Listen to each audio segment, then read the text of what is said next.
So kung ang totoo ay hanggang May 2025 lang siya, may pananagutan ang inyong personnel. Ginagamit pang hanap buhay.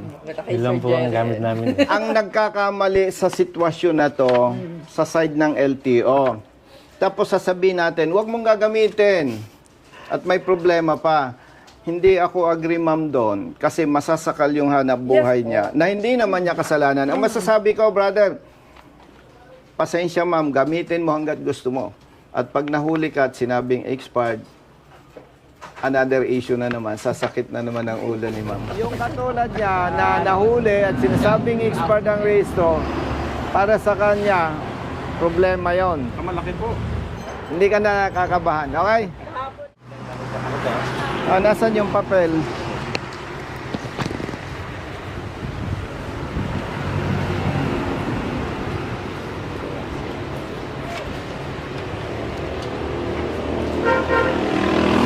Yung ticket.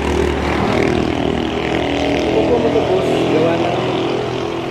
Hindi mo LTO, lipa pa po yung registro. hindi mo pwedeng tubusin.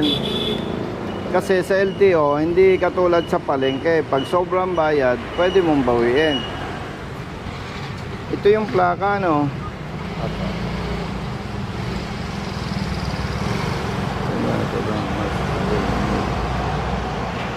Brother. Ayan. Picture ko na kayo, para. Wait lang po. 1, 2, 3. Smile po. Smile. Okay. Sige po. Ingat kuya. Sige. Apat. Hindi ka. Okay po. 1, 2, 3. Smile po. Last one. Ito, naipakita mo ito sa enforcer. Enforcer ng LTO. So, ibig sabihin, kung January, February, March, April, May, kung tama ang ginawa ng LTO, in-over yung 4 na buwan, hindi siya expired. Dapat kasama na. Oo. Ngayon, ang gusto nating malaman,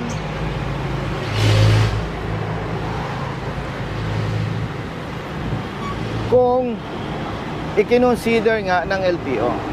Baka na-picture mo kuya. Yan. Boss. 1, 2, 3. Smile po. Last one. Okay. Thank you po. Sige. Salamat po na marami. Wala kayong problema. Okay. Yung katulad niya na nahuli at sinasabing expired ang rehistro, para sa kanya, problema yon. Malaki po. Hindi ka na nakakabahan. Okay? Hapon yung may mas kami. Ang aking tricycle, may sticker niya pa po. Siyempre. Thank you po. Kumusta? Oh, sorry boss, ayusin ko yung huli na ngayon mo ngayon. Nahuli na. Anong huli? Ladies first. Thank you. Sir, nahuli po pera niyo, kuya. Hindi, kinakalat ko. Sayang po yun. Kaya ayaw ko na Thank you po, sir. pera eh. Blue pa naman, blue.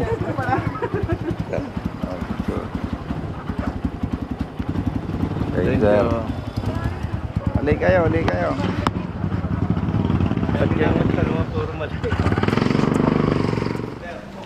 Brother, si Ma'am Solid, nandyan? Sir, picture mo na sir.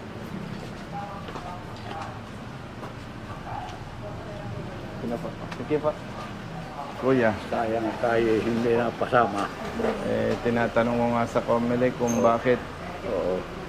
halos lahat ng nakakausap ko, binoturo ako. Hinaya nga kami. Laban uli. Meeting daw po si Chief Risa. Si Kim Vlog po. Sino ba ang chief ng adjudication? Si Chief Risa po. Siya rin? O yung assistant? Oo po, assistant sa dito. O, kausapin namin. Good afternoon. Sino ang assistant ni ma'am? CJ po. Ikaw? Batang-bata, ah.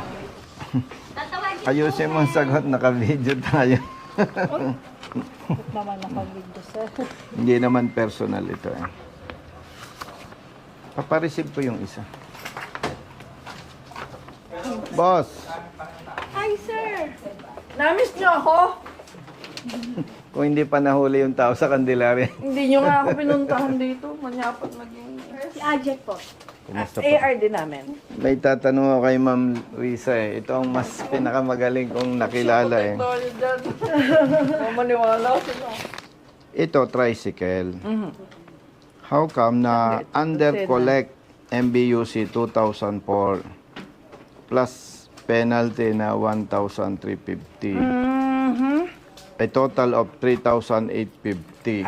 Angie, meron itong apprehension? Yes. Yon. Pag may huli po, ang collection of MVUC will be every year plus penalty every year. So, nung nagrehistro siya, hindi yun na-collect. Kaya kinolektahan siya ng additional MVUC dahil under-collected yung registration process niya. Okay. Nahuli siya, ma'am, January 16, 2025. Ano itong kanyang renewal na to? Ang renewal niya ay January 14. Penalty. So, registered siya noong January 14. Apo. Tama? Tapos, Doon po siya nag-register. how come na nahuli siya ng June 3. June 3, 2025? Nagrehistro siya. Ng January dahil delinquent na siya. Okay. So, ang na-cover lang po noon is until May of 2024. 24. So, ibig sabihin, kung nagrehistro siya ng January 2025 at siningil siya ng MBUC na current, Ang ibig current sabihin, niya po is 2024. Kasi wala tayong advance renewal ng more ayan, than 2 pinag-penalty siya. years. Apo.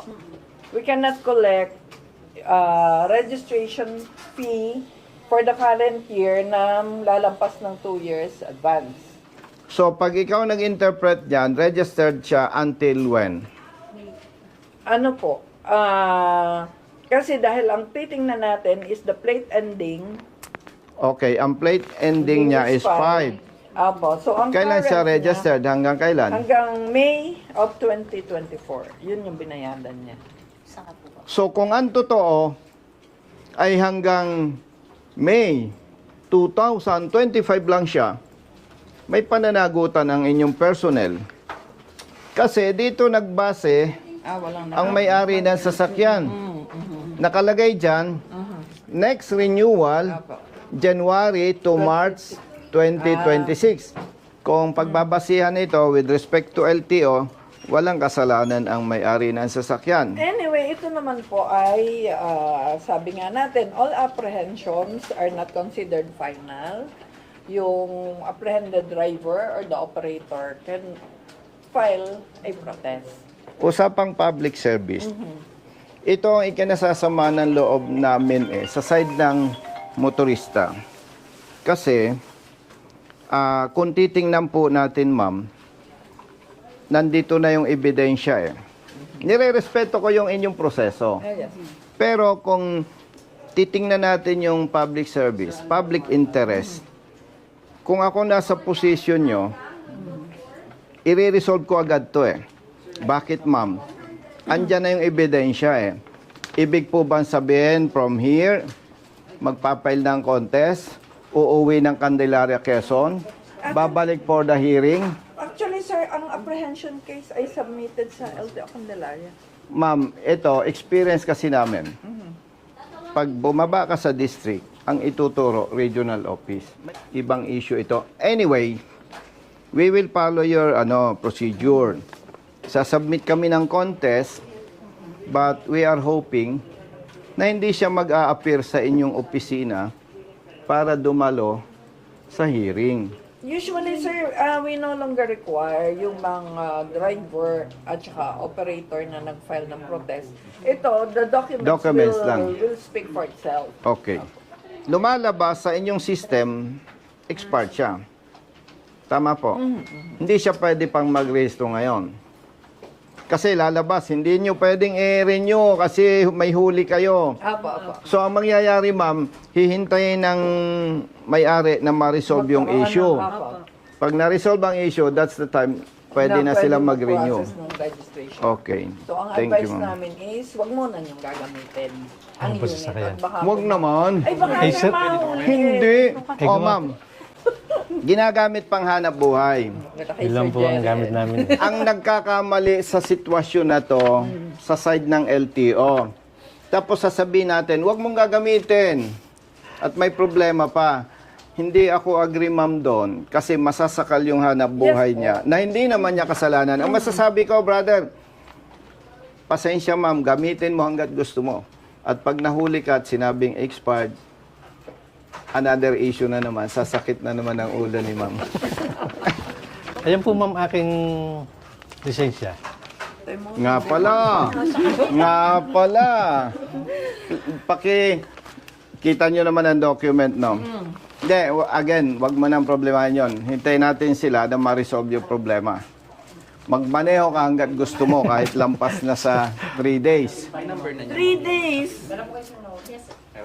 Lampas na, ma'am. Violation tayo doon, sir. Ay, hindi nga niya kasalanan eh. Ibig ba sabihin yung kasalanan ng LTO? Kasalanan. Pababalikat sa kanya, ay pag ganyan, dadami ng kriminal talaga. May violation niya kasi lampas ng 3 days. Pero hindi ko pwede siyang utusan Ciao. na magmulta kasi nga mali. O, tamo, nadagdag ang problema mo. Pag nahuli pa yun ng LTO, mag-announce ka, LTO Region 4, nationwide. Huwag niyong huhulihin si Mr. Juan de la Cruz. Lalaki ang ating problema. Masosyokos na ng central office. Oh, wala na kayong alalahanin. Pwede po ako mag-drive. Miski Sa walang harap ni lisensya. ma'am, sa harap ni ma'am, lalabagin ko yung regulation, yung policy. Dahil gamit panganap buhay, magmaneho kayo hanggat gusto nyo. Pag nahuli ka, driving without license, nahuli ka, Ano pa sasabihin ko? unregistered, hindi na tayo dito pupunta sa ombudsman na. Kakasuhan natin yung tao ni ma'am na nagmali yung trabaho. Ma'am, with all due respect, hindi naman pwedeng masacrifice sila dahil sa mali ng ating kasama. So hopefully, wag kang mahuli dahil base sa documents, wala kang kasalanan. Okay? Ma'am. Oh, ayan na. Salamat. Sa loob tayo magkape. Halika po kayo. Ma'am, may meeting ka raw ah. Ay nga na, natapos na po kami. Kape tayo. Pero ako hindi ako magkakape. Malakas ang nervous. Kami na lang, taga Hindi na po sir Quezon. ako naroon ako. Hindi na po ako. Sila mga nagkakape. Upo muna kayo. Ma'am, galing pa to ng Quezon. Oo nga po, inanong po namin. Layo pa po. Ma'am Risa. Meron kami, ay, Naku, yan ang paborita ko. Baka hindi galing sa Riyaya yan. Ay, iba po yata. Hindi pa. Ma'am, kaya kami dito dumiretso, hindi kayang sagutin ng district level. Malaman po siya. Maraming salamat po. Huwag ka nang mangamba, di ka nag-iisa. Basta nasa tama, may kakampi ka. Nandiyan si Colonel Busita. Nandiyan si Colonel Busita. Huwag ka nang mangamba, di ka nag-iisa. Basta nasa tama, may kakampi ka. Nandiyan si Colonel Busita. Nandiyan si Colonel Busita. Bilat sa init, minsa'y basa din ng ulan. Pawis na gumuguhit sa mismo ring katawan. Kadalasang sumisingit, pagod nararamdaman. Ngunit diretso sa pagpihit, kumalaman ng tiyan. Bawat daan ng masikip, pinipilit malusutan. Marating lang ang lugar na dapat kong puntahan. Maihatid ang pagkain, serbisyong nakalaan. Para sa mga taong kailangan kong pagsilbihan. Napili kong hanap buhay, makipagsapalaran. Magdamag man sa daan, puyat man ay tatatagan. Para sa pamilya ko na laging nakaabang. Handa akong gawin lahat, mabuhay lang ng marangal. Kahit pa may sandaling tila ba natatapakan ng karapatan sa tuwing minsan ay nararanasan. Di patas na pagtingin ng ilang nanunungkulan. Mga taong abusado sa kimsa kapangyarihan. Huwag ka nang mangamba, di ka nag-iisa.